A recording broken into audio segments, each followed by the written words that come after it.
arancel quizás es el instrumento más clásico de la política comercial y para algunos lo consideran un instrumento transparente en el sentido de que es visible, es decir, es un instrumento que se incorpora en los precios de los productos que se importan y en esa medida se sabe claramente que si un país impone un arancel a productos que importa del 20%, uno sabe a ciencia cierta que los precios que traía ahora se van a incrementar como resultado del arancel en un 25%.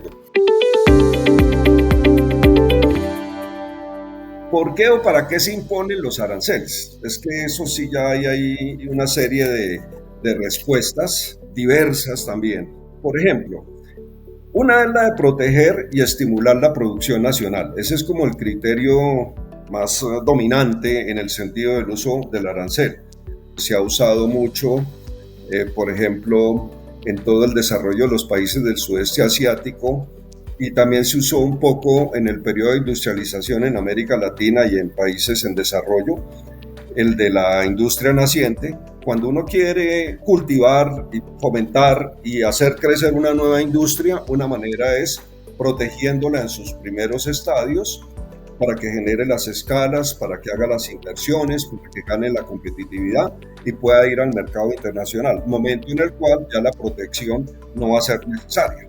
Hay otro camino, otra razón por la que se imponen, que es la de movilizar la inversión extranjera directa para acceder al mercado del país que los impone. Por ejemplo, esa fórmula la usó China pues, hasta hace unos varios años y lo hacía con el objeto de evitar el acceso masivo de competencia a su mercado y de motivar de alguna manera a que las firmas que querían ingresar al mercado chino, en cambio de tener que pagar esos aranceles, prefirieran hacer la inversión extranjera directa en China y atender desde ahí el mercado, ese gran mercado. Entonces, de esa manera, en principio, esa fue una de las primeras prácticas. Movieron mucha inversión de empresas como Mercedes-Benz, como la Ford, bueno, el sector automotriz, pero no solo el sector automotriz, también hubo otras inversiones que se movilizaron. Hartos aranceles y la manera de evadirlos, digámoslo así, de sacarles el cuerpo, era a través de hacer la inversión extranjera directa. Eso lo piensa hoy también hacer el gobierno Trump, pero obviamente debería tener en cuenta que los otros países, digamos, la tesis que maneja él es que las empresas americanas o las empresas de otros países que quieran ingresar al mercado de Estados Unidos no lo van a poder hacer, digamos, fácilmente porque van a ponerle aranceles. Entonces, lo que él esperaría es que más bien instalen plantas en Estados Unidos, generen empleo en Estados Unidos, creen valor agregado en Estados Unidos, paguen impuestos en Estados Unidos. El problema es que ese tema no es tan fácil, y no es tan fácil por varias razones. Porque supuestamente, por ejemplo, si esas empresas ingresaran de esa manera al mercado de Estados Unidos, como en el pasado lo hicieron a China, sin ser los dos países equivalentes en ese sentido, pues se enfrentarían también otro hecho, el que los demás países que se van a ver afectados por los aranceles de Estados Unidos van a retaliarlo a Estados Unidos. Entonces, si bien es cierto que ganarían el lugar en el mercado de Estados Unidos, podrían perderlo en los otros mercados que reaccionarían retaliando a los aranceles que impone Estados Unidos. Hay que tener en cuenta un hecho. Las empresas americanas y las empresas de la mayoría de los países del mundo tienen hoy sus cadenas de valor. Muchas referidas, por ejemplo, a países como China, referidas a países como México o referidas a muchos países asiáticos en donde la producción de un bien cualquiera se hace en muchos lugares del mundo y hay muchos comercios intermedios y por consiguiente las propias empresas americanas con ese tipo de aranceles podrían verse afectadas porque hay buena parte de las importaciones de Estados Unidos que vinculan una matriz en Estados Unidos con muchas filiales subsidiarias en otras partes del mundo. Eso es un comercio de tipo intrafirma muchas veces que podría haberse lesionado, se podría haber afectado. Yo sé que el comercio intrafirma es un comercio muy difícil de controlar y muy difícil de seguir, pero finalmente podrían verse hasta las propias firmas de los Estados Unidos lesionadas, ¿no? Las que están ubicadas allí, porque hacen parte de cadenas de valor que se verían fracturadas con este tipo de medida. El argumento que esgrime Estados Unidos hoy es que quiere corregir esos déficits comerciales profundos que tiene con México, con Canadá, con China y con la Unión Europea particularmente, y tiene una idea de un uso selectivo del arancel en ese caso, aunque no descarta también la posibilidad de usar el arancel de una manera indiferenciada para cualquier país en ciertos productos. Eso creo que es lo que va a hacer con el acero y con el aluminio. Uno tiene que ver, digamos, ese criterio que estaba planteando ahí Estados Unidos respecto del arancel. Obvio, ¿cuál es su preocupación con el déficit comercial? ¿Por qué quiere arreglar los déficits comerciales? Porque lo responsabiliza Estados Unidos y el gobierno Trump de la deuda que tiene el país, de la alta deuda externa que tiene y de la necesidad de reducir la deuda y usar un mecanismo como ese para reducir la deuda.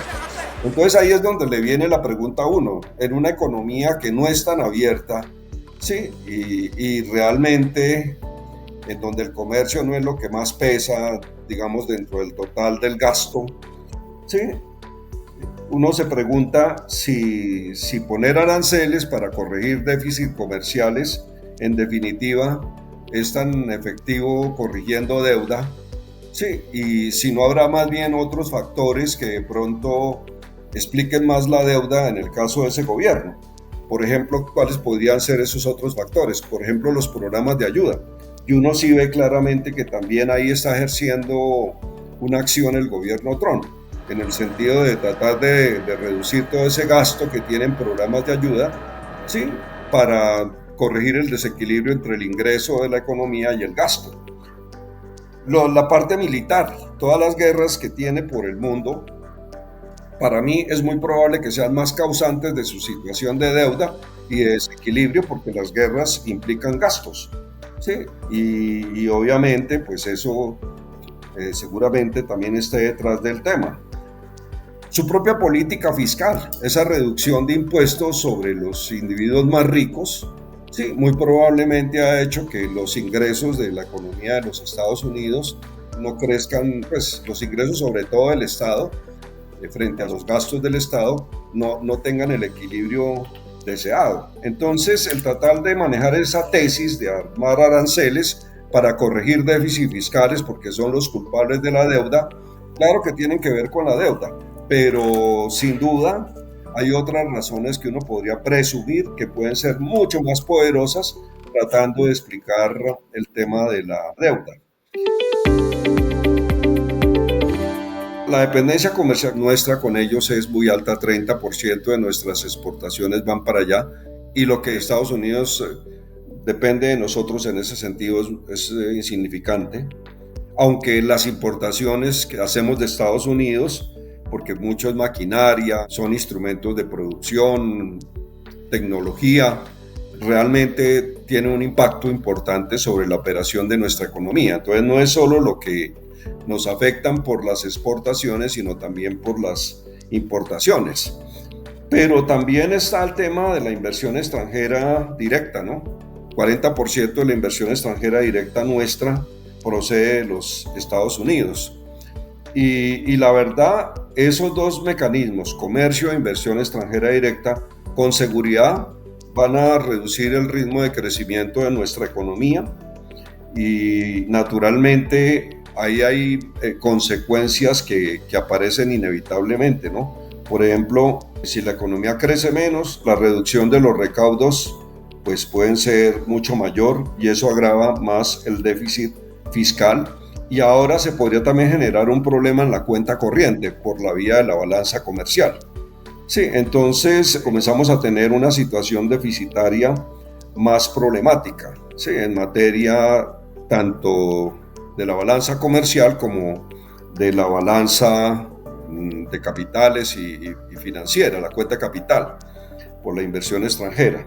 Entonces, me parece que ese elemento macroeconómico puede terminar desencadenando una mayor devaluación, una mayor inflación dentro de nuestra economía por esas materias primas que importamos de Estados Unidos y que podrían, pues, si el gobierno de Colombia, por ejemplo, decide también retaliar, sí, a Estados Unidos, eso se podría encarecer también y podríamos también tener ese otro ingrediente inflacionario, sí, porque con todas estas situaciones fiscales y de cuenta corriente que acabo de mencionar, esos dos elementos van a golpear la tasa de cambio inevitablemente. Y por otro lado, al golpear la tasa de cambio, van a golpear la tasa de interés. Y al golpear la tasa de interés y la tasa de cambio, muy probablemente también vayan a tener impacto sobre la inflación. Entonces, uno ve el tema de la economía colombiana y el problema no es solo real, el problema es también monetario y cambiario y prácticamente se podría generar un escenario de mayor inestabilidad de tipo macro, de corto plazo.